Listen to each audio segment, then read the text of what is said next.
Bien, estamos de vuelta y como lo anunciamos, el día de hoy vamos a presentar nuestro primer informe sobre un tema que lo anunciamos en el diario Correo esta semana y que hoy lo presentamos de manera audiovisual para ustedes. Es el caso de este nuevo miembro de la familia Belmont que al parecer está incursionando activamente en la vida política de nuestro país. Vamos con el informe. Esta semana se cumplieron 30 años del atentado contra la vida de Ricardo Belmont. 2 balazos disparados cobardemente casi acabaron con su vida. La prensa de la época siguió de cerca el caso. La policía investigó los hechos y atribuyó el atentado a una bala perdida, pero nunca se pudo conocer la verdad.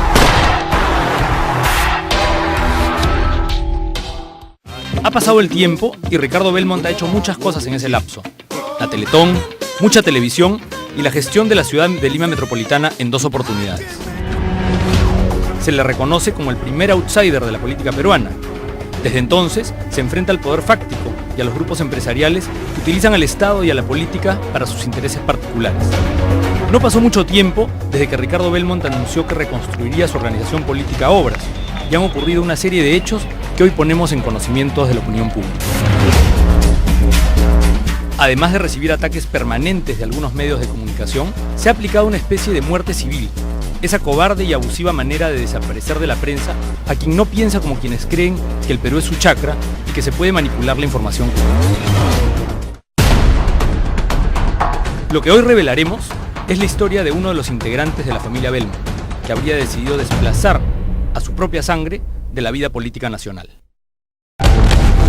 Fernando Belmont Anderson es hoy uno de los hombres más ricos del Perú, de acuerdo con la revista Forbes.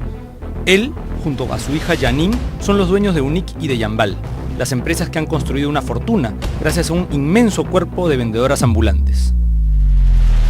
Lo que poca gente sabe es que Fernando Belmont afrontó hace varios años un escandaloso caso por defraudación tributaria. Los documentos de la denuncia fiscal hoy los hacemos públicos, ya que esa rama de la familia Belmont estaría hoy incursionando activamente en la vida política nacional. Es común que los grupos económicos se organicen para promover candidatos y asegurar una cuota de poder político que les permita proteger sus intereses empresariales. Sin embargo, nunca antes la otra parte de la familia Belmont había sido tan audaz en ese terreno, desatando una agresiva pelea en el campo de la política. Todos por el Perú, la organización política que promociona a Julio Guzmán como candidato a la presidencia y que ha obtenido un tratamiento preferencial por parte de la multimedia concentrada, es dirigida realmente por el hijo político de Fernando Belmont. Gonzalo Aguirre está casado con la multimillonaria Janine Belmont, la hija de Fernando y presidenta ejecutiva de Yambal y de UNIC. Ahora tú también cuentas con esta extraordinaria oportunidad que te permitirá llegar hasta donde tú te lo propongas. Ese partido de Janine y de Gonzalo Aguirre es el que promociona al nuevo outsider, como pretendiendo repetir lo que Ricardo Belmont logró en su primera elección con el movimiento Obras. Se me han cerrado los canales de televisión, por eso tengo que estar cara a cara frente al pueblo y eso me motiva, porque uno se compromete, uno se mete en el alma del pueblo y el pueblo como que a uno lo vacuna para luchar por los ideales grandes que debemos todos tener en mente para ser una nación grande. Las innumerables notas y sospechosos publireportajes que han aparecido y siguen apareciendo a favor del candidato de Janine y de Gonzalo Aguirre en los diversos medios del Grupo El Comercio revelan que hay mucho en juego en esta ocasión. Todo hace indicar que los nuevos protagonistas políticos de la familia Belmont desean, a como dé lugar, llegar al poder político y conseguir por lo menos una bancada parlamentaria que le permita defender sus intereses. Tanto Fernando Belmont como su yerno Gonzalo Aguirre y Janine deberían contarle al Perú cuáles son los planes y propuestas que plantean y cuán ligados están a este proyecto político que realmente dista mucho de una organización renovadora. Tenemos una frase, es todos estaremos bien cuando todos estemos bien.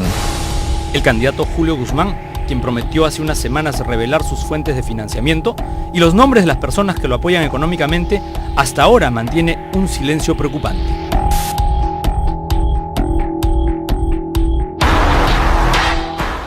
Bien, señores, la información que hemos presentado es toda real. Aquí tenemos con nosotros la información del caso penal, del dictamen fiscal, la información del juzgado que se inició por defraudación de divisas contra Fernando Belmont, y desde aquí invitamos a todas las personas que han sido mencionadas a que cuenten y a que digan todo lo que tengan que decir en torno a lo que se ha señalado. Es importante que los ciudadanos sepan toda la verdad, que se sepa quiénes son las personas que financian las campañas políticas, porque si se pregona la transparencia, pues hay que ser muy transparentes, ¿no? Si se dice que se va a ser transparente, tenemos que conocer quiénes realmente son los que apoyan económicamente a los candidatos presidenciales y a los candidatos al Congreso. No queremos pues tener sorpresas aquí en nuestro país. Bueno, para hablar sobre estos temas que normalmente no se tocan en otros canales, hemos invitado a uno de los bloggers y periodistas que se ha especializado en hacer investigaciones sobre temas de corrupción empresarial, sobre temas que son muy incómodos. Aquí los periodistas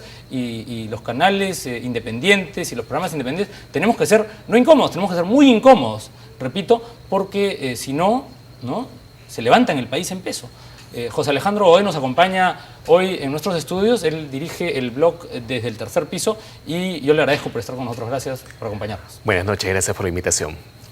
Bien, hemos visto un caso que ha sido investigado por la unidad de investigación del canal, de este programa, pero te hemos invitado porque tú haces ese tipo de investigaciones y has hecho investigaciones que has publicado en los últimos días en el blog Desde el Tercer Piso sobre otros casos que involucran empresas como Telefónica y respecto a los cuales no ha habido ningún tipo de mención en los grandes medios y tampoco ha habido mucha mención a otro tema que tú has tocado y es el caso del ex vicepresidente de Confiep y presidente de Capeco, Lelio Valareso, que está prófugo de la justicia y que nadie dice nada. ¿Por qué crees que está pasando esto en la prensa nacional? A ver, normalmente en la prensa de casi todo el mundo las corporaciones empresariales no son lo suficientemente tocadas, no salen muchos destapes respecto de ellas. Sin embargo, poco a poco, conforme estas corporaciones van teniendo mayor poder, mayor presencia no solamente en la economía, sino como lo acabas de presentar, en la política, van siendo cada vez más objeto de estudio, de análisis, de investigación. Y los casos que han surgido en las últimas semanas, sobre todo los dos que has comentado, el caso de un todavía funcionario de Telefónica, y del ex vicepresidente de Confiep, todavía prófugo, Lelio Valareso. Estamos hablando de casos donde la fuente ha sido más bien el Poder Judicial. O sea, no ha sido producto de una investigación, sino más bien el Poder Judicial informando que estos dos casos finalmente han salido a la luz. La pregunta es, esto sale del Poder Judicial porque hay una sanción, hay una resolución que lo condena al señor Valareso, para hablar primero de él, y recibe difusión pero limitada en tu blog. Rosa María Palacios comentó algo, nosotros hemos editorializado el tema también, pero digamos, si uno compara eso con el caso del señor Oropesa, digamos, hay un abismo. ¿Por qué? No solamente hay un abismo en términos de pantalla, sobre todo en televisión, ¿no? O sea, hay que mencionarlo, ¿no? En prensa escrita el caso se ha comentado mucho más, finalmente después de 2-3 semanas, el caso ya se ha comentado en casi todos los diarios, por no decir en todos, pero en términos de televisión, por ejemplo, son muy pocos los minutos de pantalla que un caso como este ha merecido, ¿no? Yo lo que quería es que, así como hemos hablado aquí ya sobre el caso de Lelio Valareso, este prófugo criminal que avergüenza, creo yo, al gremio de empresarios, quienes han sido muy cautos o han tenido un silencio cómplice, diría yo, frente a algo que debería ser condenado más drásticamente. A mí me gustaría que nos cuentes el caso de Telefónica, que los televidentes del Perú seguramente no conocen. Cuéntanos, porque es un caso bien, bien grave. A ver, te cuento. Este es un caso que, para comenzar, solitariamente publicó Ricardo Uceda hace un par de semanas en el diario La República y que de alguna u otra manera hemos sacado alguna información adicional, ¿no? ¿Qué es lo que ocurre? Hace algunos años se iba a votar en OCIPEL, que es el organismo regulador del tema de telecomunicaciones, sobre todo de servicios de telefonía y cable, un tema vinculado a las tarifas, ¿no? Y en ese momento se votó una resolución a favor de Telefónica del Perú. Cuando se hicieron las revisiones de los votos, se dieron cuenta que uno de los votos del señor Marco Antonio Torrey, uno de los miembros del directorio de OCIPEL, había sido elaborado en la computadora del señor Haro, que era un connotado directivo de la Telefónica en el Perú. Lo que quiero resumir para los televidentes, el voto se redactó en las oficinas de Telefónica. Exacto, o sea, en un documento en Word, y tú cualquiera de nuestros televidentes lo puede saber, consta el nombre de la computadora o del usuario en Word que utiliza ese archivo. Entonces, ese archivo se elaboró ahí, se envió a Ocitel y finalmente ese fue el fundamento de voto que el señor Torrey exhibió para votar a favor de Telefónica. Y esa resolución fue firme y se aplicó. Hasta que estalló el escándalo. Una vez que estalla el escándalo, Ocitel retrocede, deja sin efecto la resolución, saca al señor Torrey de Ocitel y el señor Aro pasa a un puesto en Telefónica alejado del país. Pregunta, ¿ninguno de estos dos sujetos está preso? No, porque además la sentencia que se ha dado en este caso es de 4 años de prisión suspendida, es decir, no van a ir a la cárcel. Y pese a estar, digamos, con esta sanción penal, siguen, digamos, siendo funcionarios de Telefónica a vista y paciencia de todo el mundo y no pasa nada. En el caso del señor Aro, yo he podido revisar esta semana y él tiene su cuenta en Twitter activa y sigue apareciendo como un alto funcionario de Telefónica en España, o sea, en la matriz. Ahora, ¿qué reflexión respecto de la impunidad que se siente o que se pone de manifiesto en casos como ese o en casos como el de Capeco, de Lelio Valareso? O sea, uno delinque, uno hace trafa, uno hace lobby y no pasa nada. No, y lo peor es que se deja la imagen de que todo el empresariado es así. O sea, que todos los empresarios son iguales. O sea, y hay que diferenciar. Hay empresarios que, sin duda, trabajan correctamente, pagan sus impuestos, a diferencia del señor Valareso, o se someten a las decisiones a favor o en contra de un organismo regulador, como en el caso de Ocitel. Pero en estos dos casos lo que estamos comprobando es que hay funcionarios de determinadas empresas que hacen trampa, que en algunos casos, como en el caso del señor Valareso, sancionado más drásticamente que en el caso del señor Aro, pero a su vez uno está prófugo y el otro está todavía en un puesto directivo de una importante compañía.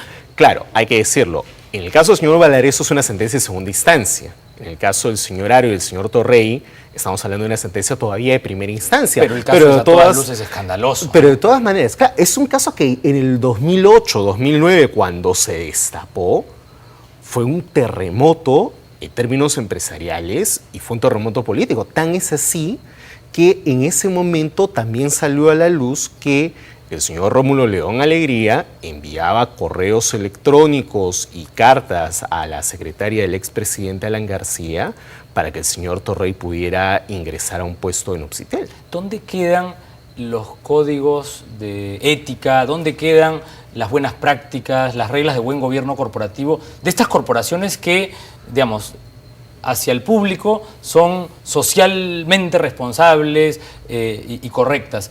Digamos, ¿no deberían expulsar a un funcionario que comete este tipo de ilícitos? En el caso del señor Valareso es todavía más grave, porque todos los gremios que forman parte de Confiep y la propia Confiep tienen códigos de ética estrictos en los cuales se dice que sus funcionarios no deberían delinquir. El señor Valareso tiene este problema de impuestos desde el 95. O sea, son 20 años. Tiene el proceso penal desde hace por lo menos unos 8 o 9 años. Entonces, no informó a la persona que lo llamó en Confiep para decirle, tú sé mi segundo vicepresidente. No, además el mal ejemplo que se le da al pequeño empresario. O sea, si el gran empresario hace este tipo de trampas e incluso al empresario que, grande o pequeño, es informal. O sea, la mayoría de empresarios en el país no están en la formalidad. Entonces, si una persona que es el dueño de una constructora mediana, pero que a su vez es presidente del gremio de los constructores del país, está haciendo trampa para evadir impuestos, o sea, fíjate el mensaje que se le da a cualquier persona, no solamente empresario, respecto del cumplimiento de las obligaciones tributarias que el Estado y la CONFIEP nos machacan a quienes sí cumplimos con el pago de impuestos. Es terrible. Ahora, me gustaría, aprovechando que estás aquí también, abordar otros temas, porque tu blog no solamente toca temas de lobby y de corrupción empresarial, sino temas de la gran política, o de la política que involucra a los candidatos presidenciales, a los congresistas. ¿Qué piensas de el agenda setting? O sea, ¿qué está pasando a nivel de los favoritos de unos medios frente a los que todavía están en el anonimato, ¿no?, de la multimedia dominante? Bueno, hay 3 candidatos que están en los reflectores, básicamente, ¿no?, que son Alan García, Keiko Fujimori y Pedro Pablo Kuczynski, ¿no? Y hasta que, digamos, no haya un cuarto candidato que pueda romper ese trío, los reflectores van a estar concentrados ahí.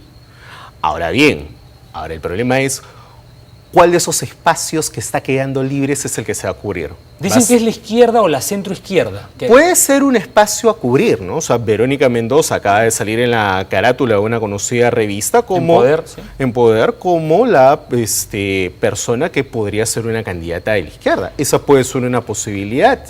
Otra posibilidad de la que se habla, más hacia el centro, es el señor Guzmán. El señor Guzmán ha tenido una carrera... Es justamente el hombre que es objeto del cuestionamiento, porque Exacto. no ha contado quiénes están financiándolo. ¿Y eso es importante o no? Eso es importante para todos los candidatos. Pero ¿cuán importante es decir o revelar quiénes están detrás? Es importante por 3 razones. La primera es un acto de honestidad ante el votante. Es decir, tú no le puedes decir al votante, oye, dame tu voto, entrégame tu confianza para dirigir el país, sin decirte quiénes son las personas que están atrás, financiando la campaña. En segundo lugar, porque le permite al público, nos permite a nosotros los periodistas saber qué posibles intereses pueden estar siendo beneficiados o no en un futuro gobierno de estas personas. Es decir, por ejemplo, si una constructora brasilera como Odebrecht o como Camargo Correa apoyan a un candidato, en el caso del señor Toledo ha sido evidente que una de sus organizaciones no gubernamentales ha sido apoyada por Odebrecht, ¿no? Entonces, y una constructora brasilera financió parte de la campaña, y un empresario dominicano también financió parte de su campaña. Pero eso hay que saberlo, hay que conocerlo, hay que ponerle reflectores. ¿No? Y además, porque el financiamiento público, porque el financiamiento de las campañas en general es una cosa poco transparente. O sea, la señora Keiko Fujimori en la elección pasada nos dijo que había apoyadas, ¿no?, rifas, polladas, que la esposa del señor Treyes se había ganado un televisor en una de estas rifas. Bueno, Julio Guzmán ha dicho que son unos empresarios de Gamarra los que lo ayudan, ¿no? O sea, gente muy humilde. Claro, lo que tiene que haber es total transparencia. Si una persona tiene el dinero suficiente como para apalancar una campaña, por ejemplo, en el caso del señor Kuczynski, ¿no? O sea, es obvio que... Para contratar a Fabre, ¿no? Claro, o sea, parte de su fortuna personal está jugando aquí en su campaña. Sí. Ahora, ahí tendremos que ver cuáles van a ser los topes que vamos a tener para el aporte individual de cada campaña, que es algo que está en debate en el Congreso de la República, y también la posibilidad del financiamiento público, que está contemplado ya en la ley, pero que por una cuestión de corrección política no se aplica en el Perú. Pero no solo eso, sino quizá el financiamiento formal, pero también todo el financiamiento informal, esto que no se ve ni se registra, pero digamos, todos los asesores que tienen que estar alrededor de un candidato, ¿quién les paga? No solamente los asesores, ¿no?, sino que muchas veces incluso en canje se dan espacios comerciales de televisión. Publireportajes. O te arman el estrado del meeting, etcétera, ¿no? O sea, hay varios segmentos donde tenemos que poner el ojo, sobre todo en una campaña que va a ser o promete ser costosa, bastante costosa. Yo, José Alejandro, te prometo, y esta tribuna va a ser eso, va a ser una tribuna no solamente muy plural, sino donde vamos a tener los ojos muy abiertos y vamos a invitar a los que están haciendo trabajos de investigación independientes, todos los desconcentrados que están haciendo trabajos bien importantes, tienen aquí una tribuna para venir y contarnos lo que están investigando. Muchas gracias, de verdad, por estar con nosotros esta noche aquí en el programa. Gracias a ti. Bien, vamos a una pausa y regresamos.